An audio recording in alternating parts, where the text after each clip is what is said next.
Hello everybody, Michael the Librarian of Magic here, finding and cataloging the magical and pointing you to it. I'm back this time to start off a new series, highlighting each episode of the final season of The Clone Wars, which appeared on Disney Plus this last week, February 21st, 2020. I'll be going through each episode and giving it sort of my own impressions and walking through the episode the same way I did with The Mandalorian. There's a whole series of those, if you haven't seen those, on my channel. Um, there are a few sort of caveats or items of business before I jump into discussing the new episode that just premiered this last week.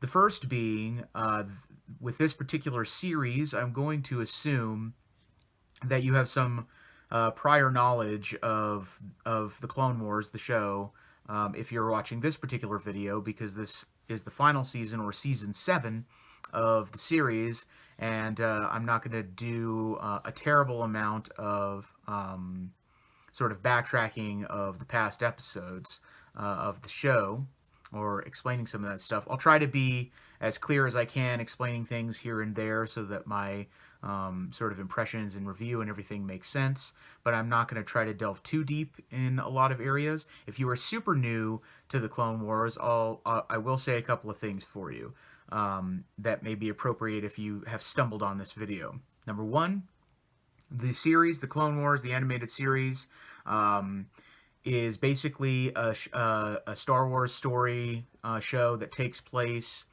between the time of Star Wars Episode 2, Attack of the Clones, and Star Wars Episode 3, Revenge of the Sith. And the show basically follows the adventures during these wars of Anakin and Obi-Wan and the Jedi Council during the time of the Republic, and how they work in conjunction with the Clone Army that was built for them on the planet Kamino in Episode 2, and their fight against the separatist droid armies that are led by Count Dooku and General Grievous, and so on. Both sides are being manipulated and used by Palpatine / Darth Sidious, even though they don't know it. He's basically engineered this war, and he's controlling both sides from behind the scenes. So that's sort of the basic idea of the show. There's a lot of things that are revealed during that time frame, and a lot of interesting little storylines and story arcs with those characters. The other thing I will say, if you are interested in this show, if you are interested and you haven't seen any of the episodes, I would encourage you to go back and watch the first 6 seasons. They're all on Disney Plus. Inside the first season, somewhere will be included, in that timeline will be included, the Clone Wars movie, which was released theatrically way back when, in 2000, I want to say maybe like 2009, something like that. Anyway, if you do decide to go back and watch those, if this is something you're interested in and you've never done it before, I would highly encourage you to find a chronological watching order on the internet for the Clone Wars. The episodes as they appear in episodic order, which is the format you'd find them on Disney Plus, or any sort of listing that you would find online, doesn't tell the story in chronological order. The episode order is the order in which the episodes were released, the order in which they originally aired, but it doesn't tell the story in chronological order. I think it makes a lot of sense. There are, especially in the first couple of seasons, there are a lot of episodes that are really out of order. Episode 1 of season 2 makes sense if you watch it somewhere in the middle of season 2, and that sort of thing. So I think it's really important and really rewarding if you find a chronological watch order. You can find one on StarWars.com or various places around the internet. I think it's very helpful to guide you through. It will also tell you at what point you need to insert the Clone Wars movie, which is really early on in the first season. It's like after the first couple episodes, you need to then watch the movie. That falls into the chronological order of things. So I would definitely advise you to do that if that's something you're interested in. So all that being said, that's sort of just a very, very brief primer for beginners or people who are looking to get interested in the show. What's going on with the season 7 business? Why are they making hay out of this being the final season and so on? Well, the show had ran and through the late 2000 aughts and early 2010s, originally on Cartoon Network, and under the creation and supervision of George Lucas and Dave Filoni, who you may be familiar with now if you have watched The Mandalorian, and all that sort of stuff. And the show was pretty popular when it ran, and then was sort of abruptly canceled after season 6. And a bunch of fans sort of had an outpouring. They really wanted to see more. They felt like the show didn't get an appropriate ending, and so forth. And what happened after that was that at Star Wars Celebration Anaheim in 2015, right around the time that Disney had acquired Star Wars from George Lucas, there was a release of something called the Clone Wars Legacy, which was basically a way to sort of put out some stories for people to be able to see what they were, that were originally mocked up and storyboarded as future Clone Wars episodes at the time that the show was canceled. And those included story arcs that eventually became the Darth Maul, son of Dathomir storyline in comic book form, a novel called Dark Disciple, which has various Clone Wars episode segments in it, basically. And then there were two sort of unfinished animatics. They were, what that basically means is that there were fully real, or there were animated episodes. They were full episodes that weren't fully polished or fully realized, but they debuted those at Star Wars Celebration during that year. One of them was a 4-episode story arc called Crystal Crisis at Utapau, and the other one was a 4-episode arc called The Bad Batch. The Bad Batch, that 4-episode arc, is the 4-episode story arc that is kicking off this season 7 final season on Disney Plus. They decided to take those unfinished animatics from that particular 4-episode arc and finish them. So they polished them up and finished them off, and that's going to be the first 4 episodes of this season, the final season of the show. So that's kind of where they came from. That they announced that they were going to be doing that last year at Star Wars Celebration in Chicago, and we finally got all of those episodes finished up and put onto this Disney Plus this last week on February 21st. I believe this is going to be a 12-episode season, so it'll contain The Bad Batch and then 8 new episodes that I think are just completely brand new ideas produced just for this. I don't think they'll be using Crystal Crisis at Utapau or any of the stuff from Dark Disciple or Son of Dathomir, although I'm pretty sure that all of those are still considered canonical. You can still go find the animatics of those online if you want to watch them, including the ones for The Bad Batch, by the way. You can also see those.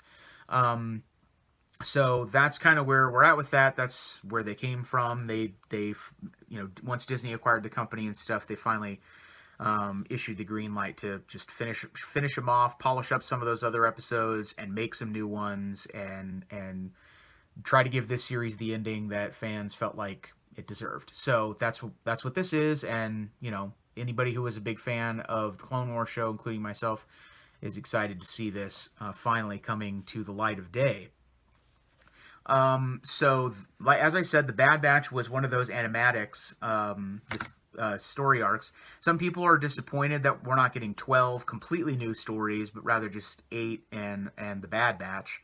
I will say, if you're somebody who watched it in animatic form and you're sort of disappointed because, well, I've already seen that story and I just wanted something new, I do think this is still worth watching if you feel that way, because the animation for this is really super. The visuals are highly polished. The work that they did on it and the updates they were able to do with 2019, 2020 technology, as opposed to when they originally made these animatics back in like 2015, 2014, even that short amount of time. It looks really incredible and really well polished. I think this is from an animation and visual side of things, this is the best looking episode of the Clone Wars that I have, in my opinion, of all of them. Um, so it was really cool to see it in full effect and see what it all looks like. I was really impressed with the visual polish of it all. I'm one of those people that was neither disappointed or really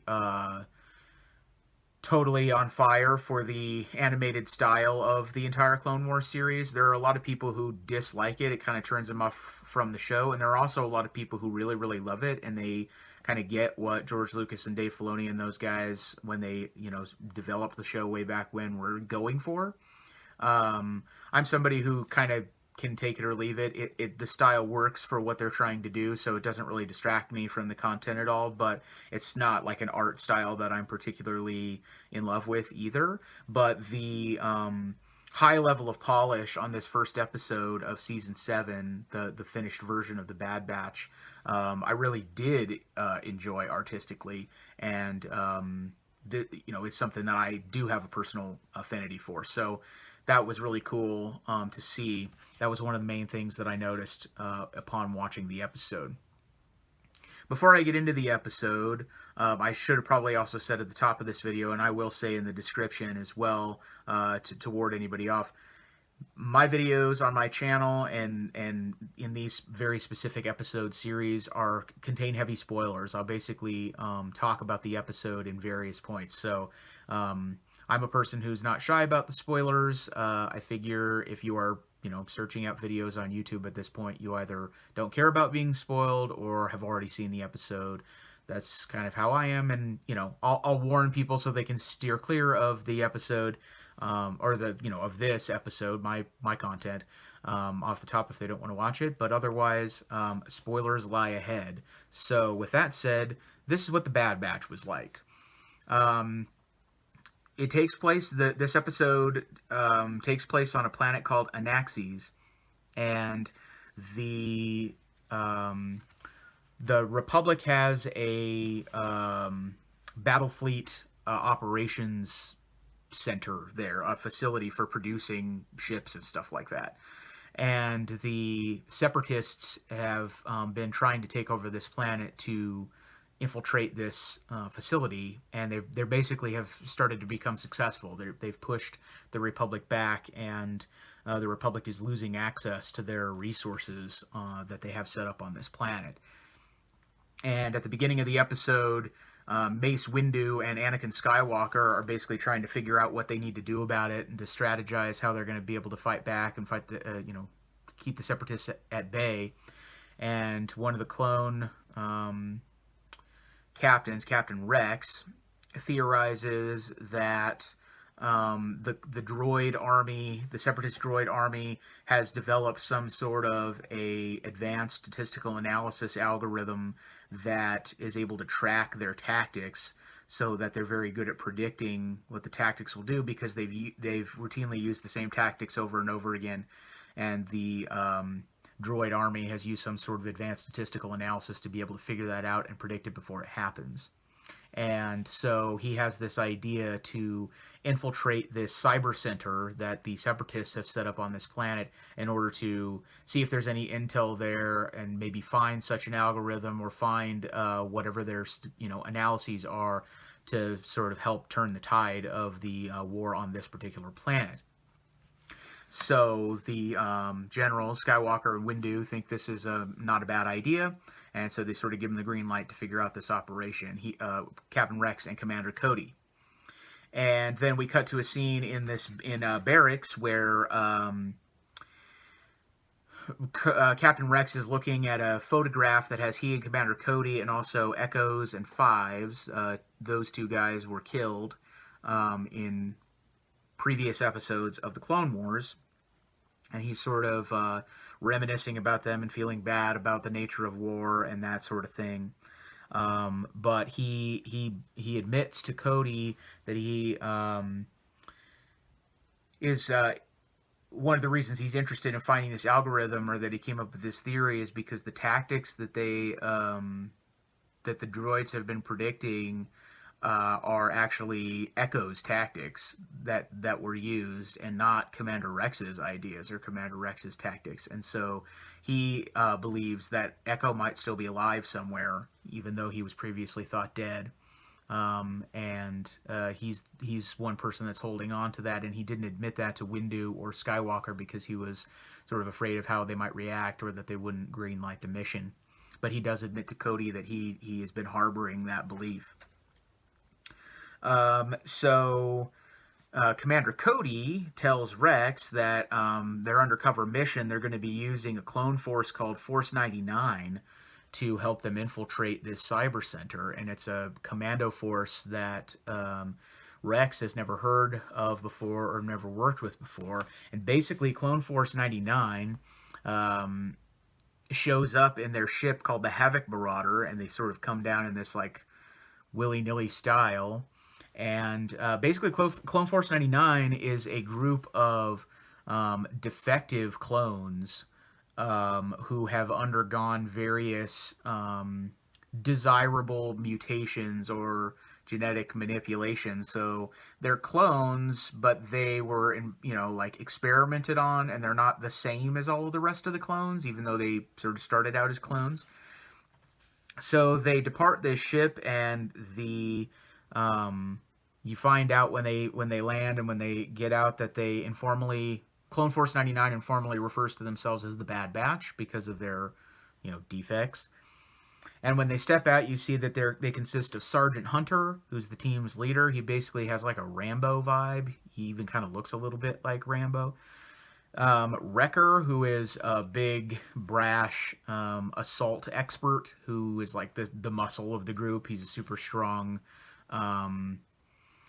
impulsive type.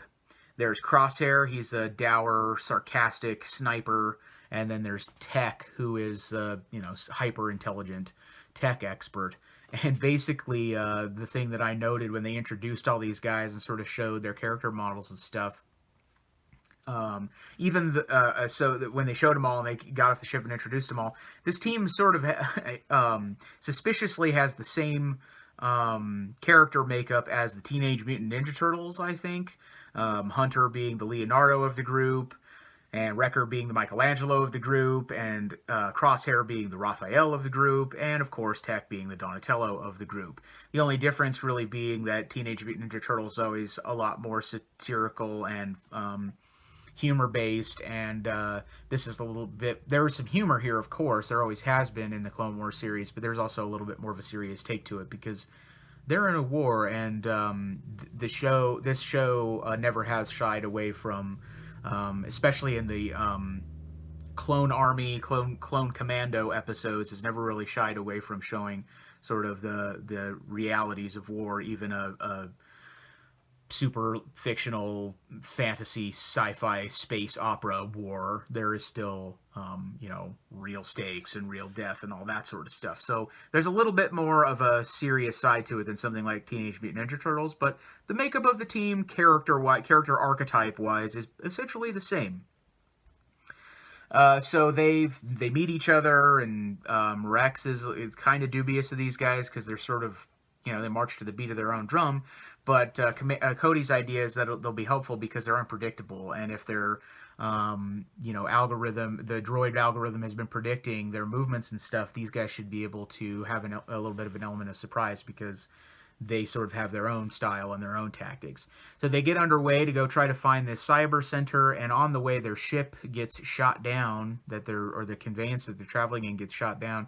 Commander Cody becomes seriously injured and pinned under this ship. And then there's a separatist droid attack, and the Unit 99 goes to work doing what they do best. Wrecker is able to actually physically lift the ship up off of Cody and essentially save his life, and then the rest of the team goes to work and just dispatches all of these droids in a pretty awesome sequence, and they, sort of do their thing and take them all out, and it's pretty impressive. And then they're able to sort of leave the site of this attack. They leave the wreckage and everything behind, and another group of droids shows up afterward to investigate the wreck and what happened and all the destroyed, droids that were destroyed by the team and all of that stuff, and they report all of their findings to Admiral Trench, who is the admiral that's in command of the fleet above Anaxes, that's sort of commanding this arm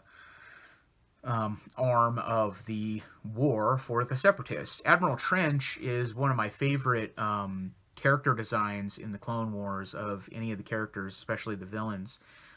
He just has a cool look and style, and the way he talks and everything I really like. His character name, he's actually featured in the very first episode of the series, way back in Season 1, even chronologically, the first. And his character name was originally supposed to be Admiral Trench, because he looks like a tarantula, basically. And they shortened that and switched it to Admiral Trench.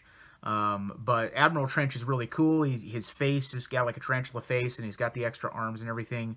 Just a cool looking character design. I always like seeing him when he comes along in episodes. Anyway, the droids report what happened back to Admiral Trench, and so he now knows somewhat what's going on down on the planet. After Cody gets seriously hurt and they have to leave people to stay with Cody, he's not going to be able to continue on the mission. He's going to stay behind.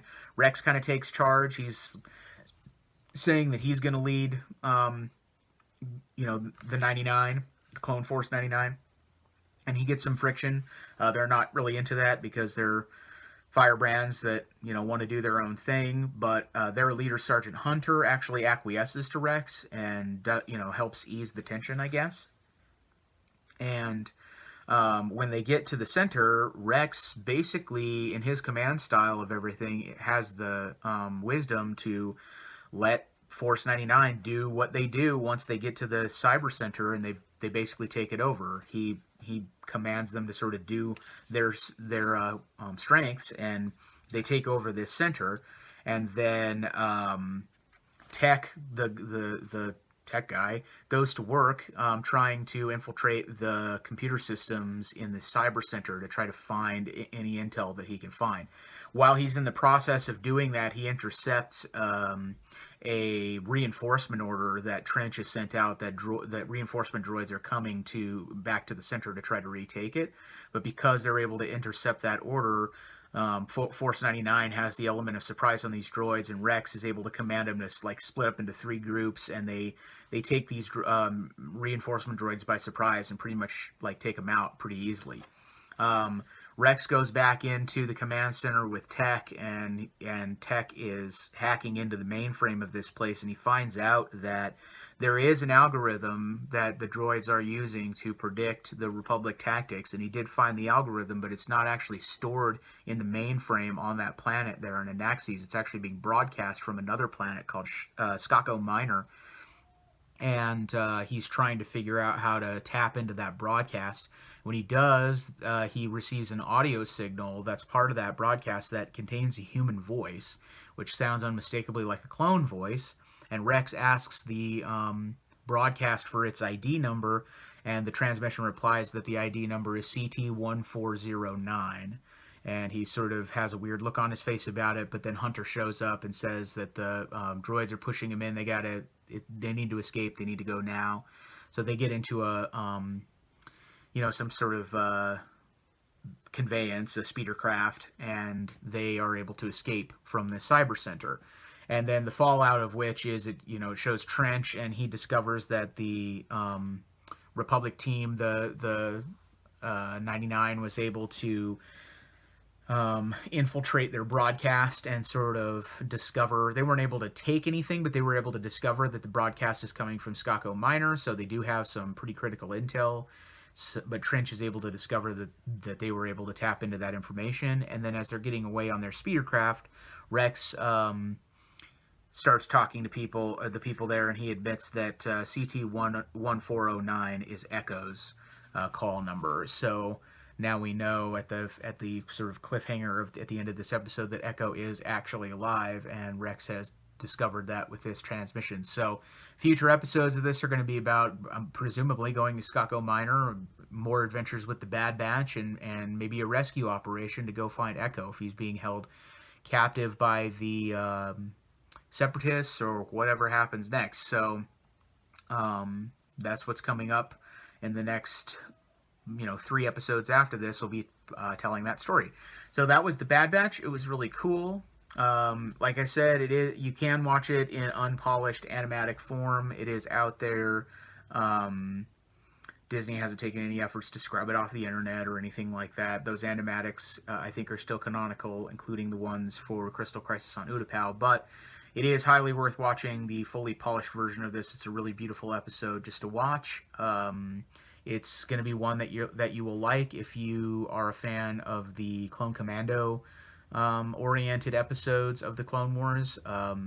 If you don't know, like, the different story arcs of the Clone Wars, they usually have different focuses. Some of them focus on the Jedi, some of them focus on bad guys like the Sith or the Separatist army, the Droid army, or Dooku, stuff like that. Some of them focus on politics, like with Queen Amidala and Palpatine and Jar Jar Binks and the leaders of other planets, like King Katunko of the Toydarian, stuff like that.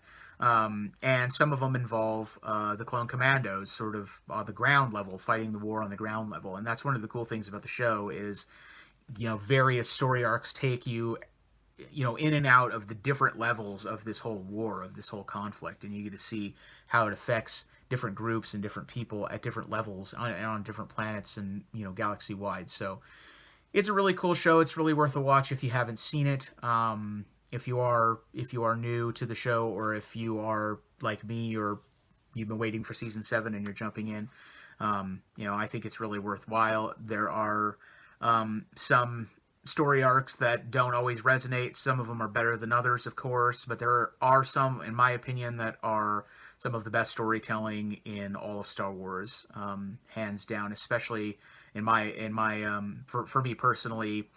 Towards the end of season 5 and most of season 6 and a few arcs in season 4, there's some really, really good stuff as far as really unique and interesting Star Wars storytelling. So the Clone Wars, this is just the first one. I'll be coming back each time with another one of these and chronicle the whole final season. I'm excited to be doing these. I hope you found this video informative and entertaining and interesting. If you have any questions, please don't hesitate to comment down below. If there are things that I could add to these videos or talk more about, that would be interesting to know. So just let me know down below if you have any feedback like that. Thanks as always for watching these and interacting and subscribing and all that stuff. And until next time, I hope you have an excellent week. I hope you're enjoying the Clone Wars if this is something you've been looking forward to. And I will see you when I make the next one. Have a good one. Bye-bye.